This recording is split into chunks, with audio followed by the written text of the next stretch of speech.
Welcome, WrestleRanters, to WrestleRant edition number 54. I'm your host, Bleacher Report feature columnist level 2, Graham Jason Matthews, here today to review last night's lackluster No Way Out pay-per-view.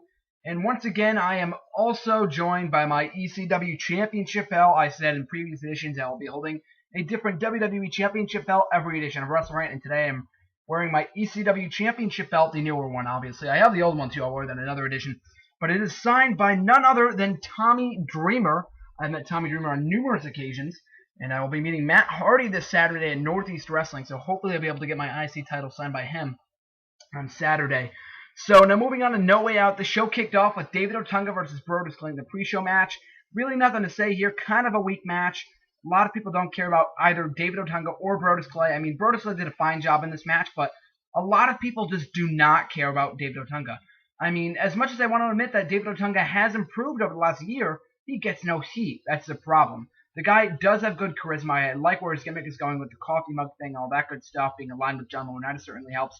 But his heat is not carrying over to David Otunga. That's a major problem here. And the count-out finish did not do anything for me either. I mean, I don't understand why you would need to protect David Otunga. He's in a major star or anything. I don't see why you just don't make him lose by pinfall. Maybe if they're going to the course of to continue this feud, but I really don't see the purpose in it. I mean, as long as they're giving Brodus Clay something to do, I guess it's a plus, but this match was not a good taste in my mouth going into the pay-per-view, the live pay-per-view, and only 15 minutes away. So in the first match tonight, we had Sheamus versus Dolph Ziggler for the World Heavyweight Championship. Sheamus retaining here.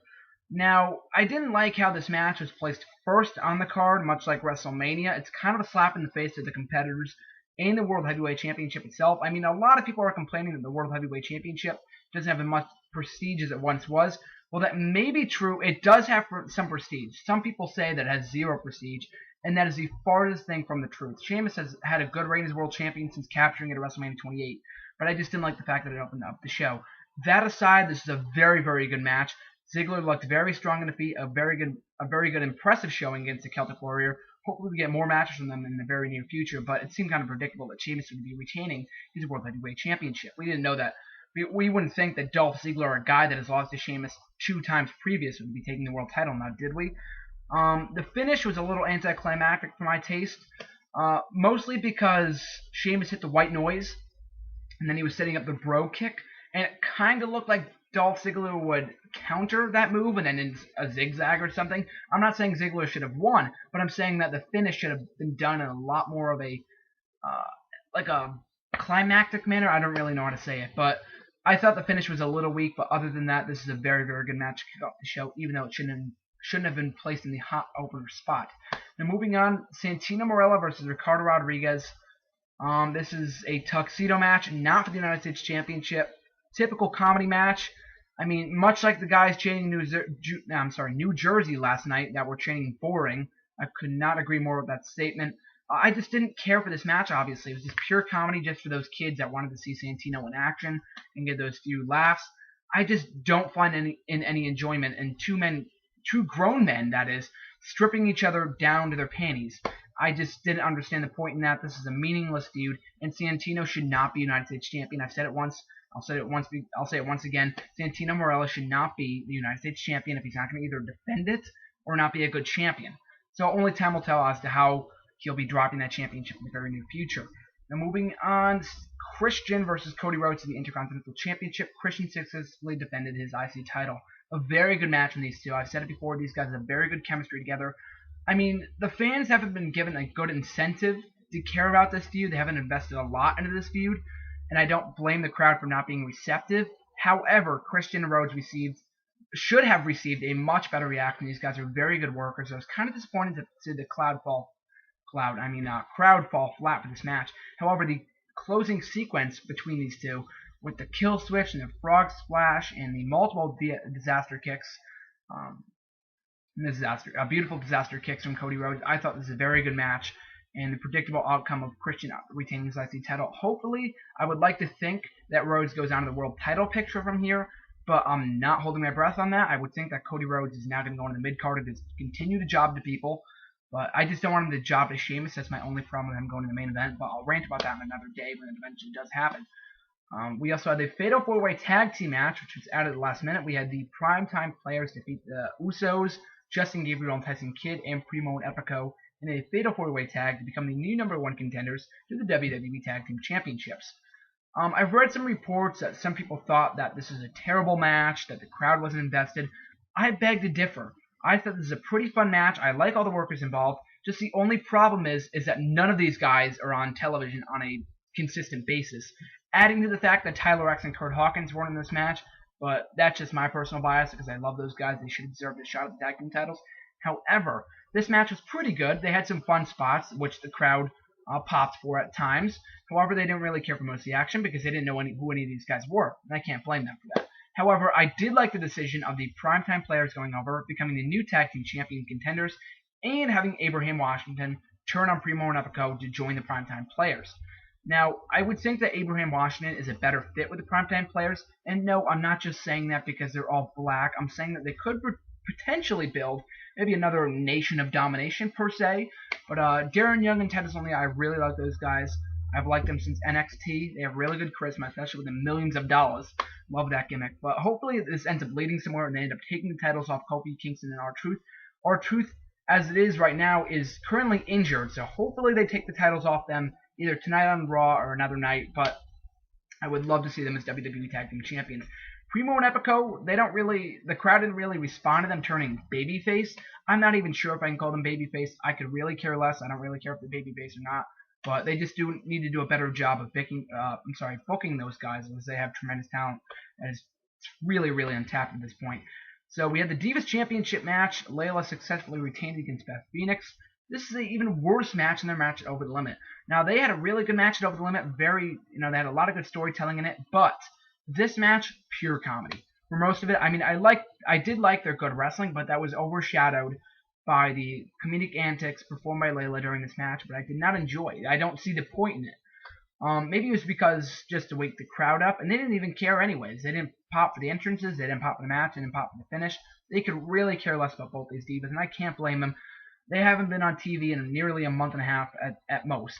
So they really need to have Karma come back. I know I said that all the time. I've been saying that since she got pregnant over a year ago, but she can't even come back without the fans caring about this division. Because if she comes back with the division so weak as it is, the fans aren't going to give a shit. So they really need to start building back up this division to the point where it was prior to Karma, before she got pregnant.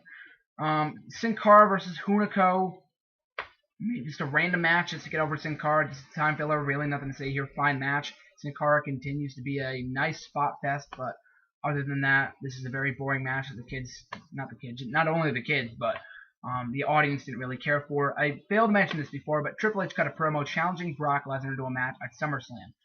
There were both pros and cons to this promo. Triple H, on one hand, did a fine job of building towards this match at SummerSlam. I do like the idea of building towards these matches 2 months prior.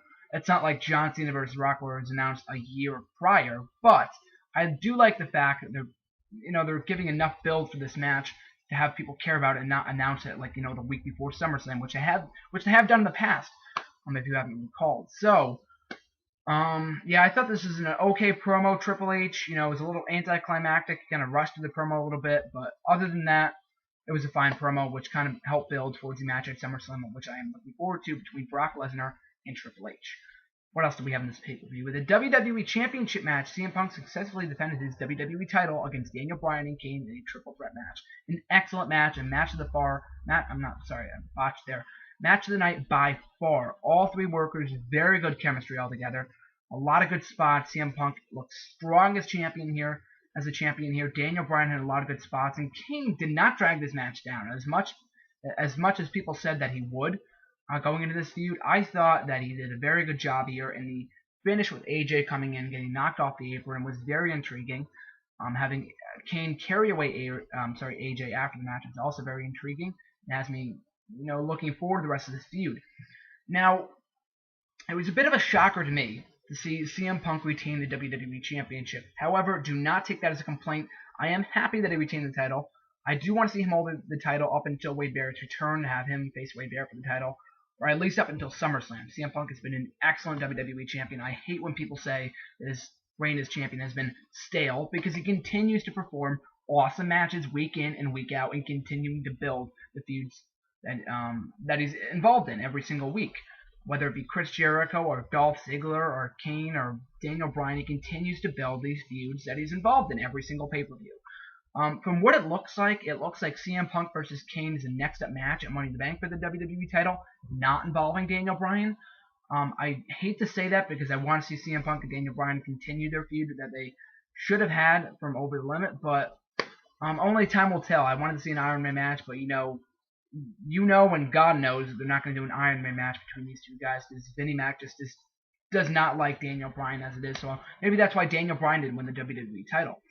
Also on this show, we had Ryback defeat two enhancement talents. What else is there to say? We've seen the same thing for weeks. Don't get me wrong, I love Ryback. I've loved Ryback / Skip Sheffield since his debut in WWE in February 2009. However, I really think it's time to move on. I think the fans think that as well. He does have potential. They just need to put him against credible opponents. He said, feed me 3 during the course of the match, so maybe we'll see him face 3 opponents tonight on Raw. That'd be pretty awesome. Main event was Cena and Big Show. This is the biggest clusterfuck of a match that I've ever seen in a long, long time. I'm not going to say ever, but a long, long time. For all the people, myself included, that said Sting versus Bobby Roode was an overbooked mess last week at Slammiversary, I take back all of what I said about that match, and I put it all into this match. This is the biggest piece of shit that I've ever seen in 2012. I'm not going to say ever again, because there probably has been a bigger clusterfuck of a match in recent history. However, I just did not like this match. The action before all the run-ins was okay. I didn't have a problem with it. But when Brodus Clay got involved, John Laurinaitis, Miss McMahon, Kofi Kingston, Zack Ryder, Santino Marella, and Alex Riley, that's where it got to the point of where it's like, wow, this match really needs to hold it down a little bit. The finish was just extremely shitty, too. Like, there were no fucking referees in the entire ring. Did you see that? There were no referees around the side of the ring, on the stage. I don't even know. There was no referees whatsoever, so I don't know how John Cena won this match. Sadly, as much as I point that out, I think that John Laurinaitis may use that as his reason that Big Show didn't actually lose this match because there were no referees. But I don't even know what to say about this match because it really brought this pay-per-view down to an all-time low. It was kind of boring before, but this match just really dragged it down to the point where, like, this is a really shitty pay-per-view. So I am happy that John Laurinaitis is fired, but they just need to move on to the next guy, maybe William Regal, maybe myself, hashtag GM for GM, but we'll see tonight on Raw. So that about does it for No Way Out. I thought this is a disappointing pay-per-view. Honestly, I thought this is the worst pay-per-view of 2012. That's just my 2 cents. But just a step below Elimination Chamber from February. But I just did not like this pay-per-view. Pretty boring at times. Predictable finishes. And hopefully they bring us something better going into the summer of 2012. Only one can hope. So now moving on to my links, you guys can follow me on Twitter at @SAVE_US_GSM, at SarcasticSmark, and at WWE Fun Facts. You guys can visit my website for all the WWE rumors, recaps, and more at nextwrestling.weebly.com. Check out our Spoilers podcast that airs its final episode for the next few weeks. This upcoming Thursday at 11 p.m. Eastern Time, 10 Central Time, as well as my all-new radio show, Save US GSM, which had a fantastic feedback from last Thursday night. I thank you to all who tuned in for the epic debut. We're going to be having our second edition tomorrow night on utnlive.com at 9 p.m. Eastern Time, 8 Central Time. So go check that out. You guys can also check me out on Bleacher Report just by searching Graham GSM Matthews. I have returned to Bleacher Report as well as Wrestle Enigma, Women's of Wrestling, and PW Mania. So go check out all those sites as well. They're also awesome sites, and I continue to look forward of what I will produce on these sites going into the summer of 2012 now that I have more time on my hands. And also be sure to subscribe to my channel. I really do appreciate all the views and the comments that you guys give me. Not on the videos, obviously, but you guys can hit me up on Twitter for all the latest feedback on all my videos and all that good stuff. So I thank you for watching, and I hope you guys enjoy your week as well as Monday Night Raw tonight. So this is GSM signing out. Until next time, guys.